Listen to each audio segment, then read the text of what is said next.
This is the brief news from the world over this week. Another major Iraqi city falls to ISIS. This past weekend, Islamic State militants overran and captured the city of Ramadi, just west of Baghdad. Some 500 civilians and soldiers were killed in what was an unexpected victory. The Iraqi government is now scrambling for reinforcements, dispatching military, and rallying Iranian-allied Shiite militiamen to join the fight to recapture the capital of the country's largest Sunni province.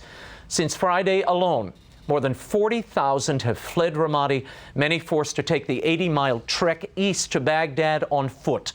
Meanwhile, Pope Francis's special envoy to Iraq, Cardinal Fernando Filoni, said political and proportional military action are needed. In an interview with Rome Reports, Filoni said that words and good intentions are no longer enough to protect the people of the Middle East.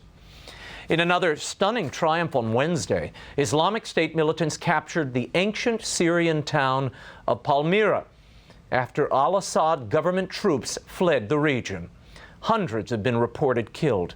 Palmyra is home to a renowned historic site and priceless artifacts, some over 2,000 years old. The concern is that ISIS will destroy them as they have devastated major archaeological sites in Iraq. More on the latest ISIS advance and the U.S. response next. And as migrants continue to pour into Europe from across the Mediterranean, the European Union can't seem to agree on just how to deal with the crisis. A proposal to impose minimum migrant quotas on member states appears to be falling apart after France, Spain, and the UK withdrew their support. EU leaders did agree to use naval forces to intercept and then destroy ships used by smugglers. European navies would then return the migrants to African ports. In the UK, Prime Minister David Cameron unveiled a new bill to make illegal employment a criminal offence. If you have uncontrolled immigration, you have uncontrolled pressure on public services. And that raises basic issues of fairness. Uncontrolled immigration can damage our labour market and push down wages. And working people rightly want a government that's on their side. Wages paid to illegal migrants can be seized as proceeds of crime. And some disturbing news for the church in China on Wednesday.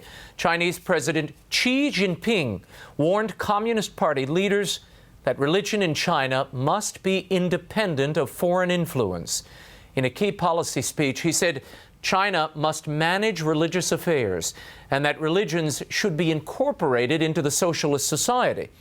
Since 1957, the communist regime has controlled Catholicism in China via the Chinese Patriotic Catholic Association, which also dictates the appointment of bishops.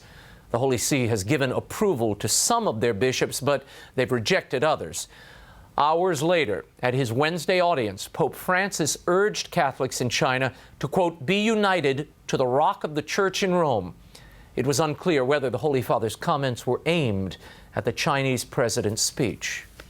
And in Northern Ireland, a judge has ruled that a Christian-owned bakery discriminated against a customer on the grounds of sexual orientation. Asher's Bakery refused to make a cake carrying the image of Sesame Street's Bert and Ernie below the phrase, support gay marriage. The judge said Asher's was not exempt from the discrimination law because they were conducting a business for profit and are not a religious group.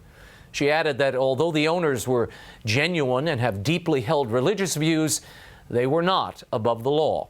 The bakery has agreed to pay damages of 500 British pounds. From Belfast to Baton Rouge, Louisiana, Governor Bobby Jindal on Tuesday issued a religious freedom directive preventing state discrimination against those who might object to providing services for same-sex marriages. The executive order came just hours after a similar bill in the State House died in committee. Jindal said the state should not be able to take adverse action against a person for their belief in traditional marriage. We don't support discrimination in Louisiana, he said, and we do support religious liberty. These two values can be upheld at the same time. A day earlier, Governor Jindal announced that he is forming an exploratory committee for a possible run for the White House. And a federal appeals court has rejected the University of Notre Dame's request that it be exempted from the Obamacare contraceptive mandate while its lawsuit proceeds. In a 2-1 decision, the Seventh Circuit Court of Appeals suggested that the administration accommodation for religious groups was sufficient and that the ball was, quote, now in the government's court. Meanwhile, could the use of birth control pills shrink parts of a woman's brain? New research conducted by UCLA suggests that that might be the case. The study looked at the brains of 90 women, 46 of whom were using the pill. The results showed that oral contraceptive use was connected with a thinning of 2 areas of the cerebral cortex, areas linked to the regulation of emotions and memory. Although the study only looked at changes in brain structure, the findings suggest that there could be effects on behavior as well. And Robert Gates, the former defense secretary, now head of the Boy Scouts of America, is calling for an end of that organization's ban on gay adult leaders. We must deal with the world as it is, not as we might wish it to be, he said. Any other alternative would end us as a movement. Gates made his remarks at the Scouts' national meeting in Atlanta this week. He went on to say that religious organizations that sponsor local Scout troops should be free to set their own policies in choosing leaders. How those religious rights would be balanced against the lifting of a ban remains to be seen. And finally, it appears Jude Law is getting religious for his latest role. 42-year-old British actor Jude Law has been cast as a new conservative American pope for a TV miniseries set at the Vatican. Titled The Young Pope, Law will play Lenny Belardo, an Italian-American thrust into the papacy by Vatican leaders tired of, quote, liberals in the church hierarchy.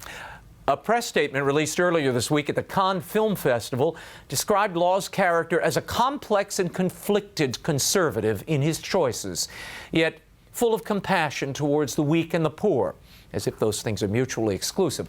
A co-production of HBO, Sky, and France's Canal Plus, The Young Pope is set to go into production this summer. Pope Lenny. Boy, don't we have enough problems?